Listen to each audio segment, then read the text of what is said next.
Anda menyaksikan Headline News pukul 11 waktu Indonesia Barat bersama saya Jessica Wulandari. Pemirsa, ledakan yang mengguncang kawasan Komplek Grand Polonia Kota Medan membuat satu unit rumah hancur, sementara rumah di sekitarnya mengalami kerusakan. Hingga kini 2 orang diduga masih terjebak dalam reruntuhan bangunan. Bangunan rumah 3 lantai yang diduga menjadi pusat ledakan mengalami kerusakan yang sangat parah. Sebagian besar bangunan ambruk dan material bangunan masih berserakan. Kerasnya ledakan juga mengakibatkan 7 rumah di sekitar lokasi mengalami kerusakan.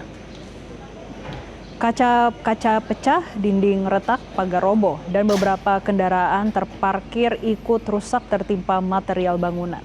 Petugas gabungan dari Polrestabes Medan, Brimob, TNI, Dinas Pemadam Kebakaran, BPBD, dan Basarnas melakukan proses evakuasi, sekaligus mengamankan area agar tidak membahayakan masyarakat. Data sementara, 4 orang berada di lokasi kejadian berhasil selamat dan saat ini sudah mendapatkan penanganan medis. 1 orang ditemukan meninggal dunia, sementara 2 orang diduga masih tertimbun reruntuhan, sehingga proses pencarian masih terus dilakukan menggunakan alat berat untuk mempercepat evakuasi.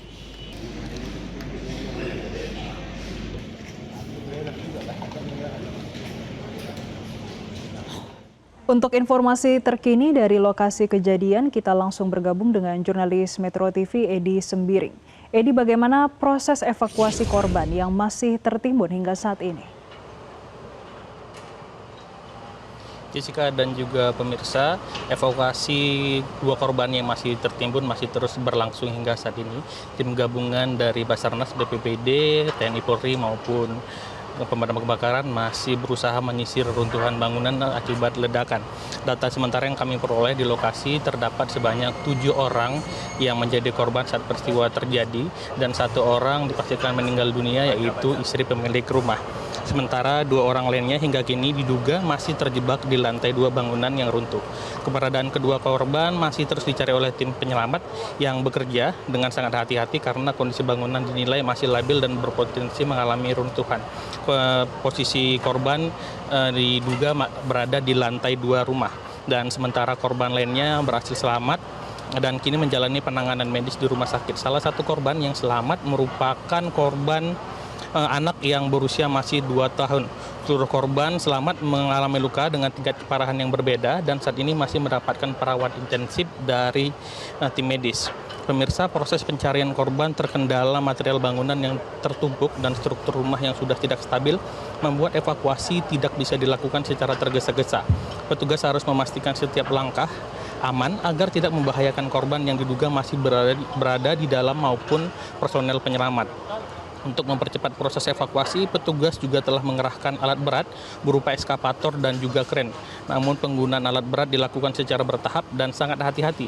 Sebab jika pengangkatan material dilakukan dengan sembarangan, dikhawatirkan dapat memicu runtuhan lanjutan yang justru membahayakan proses pencarian korban. Hingga saat ini, area di sekitar lokasi ledakan masih disterilkan. Garis polisi tetap dipasang untuk membatasi akses warga. Sementara petugas terus melakukan pencarian sekaligus mengumpulkan berbagai informasi guna mengungkap penyebab pasti ledakan yang menghancurkan bangunan tersebut. Fokus utama saat ini adalah mengevakuasi 2 korban yang diduga masih terjebak di dalam reruntuhan. Setelah seluruh proses penyelamatan selesai, barulah dilakukan penyelidikan lebih lanjut dan memastikan penyebab terjadinya kecelakaan. Dan kami akan terus memantau perkembangan proses evakuasi di lokasi dan menyampaikan informasi terbaru begitu dapat perkembangan lebih lanjut. Untuk sementara, Jessica, demikian yang dapat kami sampaikan. Kembali ke Anda di studio. Baik, terima kasih Edi Sembiring atas laporan Anda langsung dari Medan, Sumatera Utara. Jelajahi cara baru mendapatkan informasi. Download Metro TV Extend sekarang.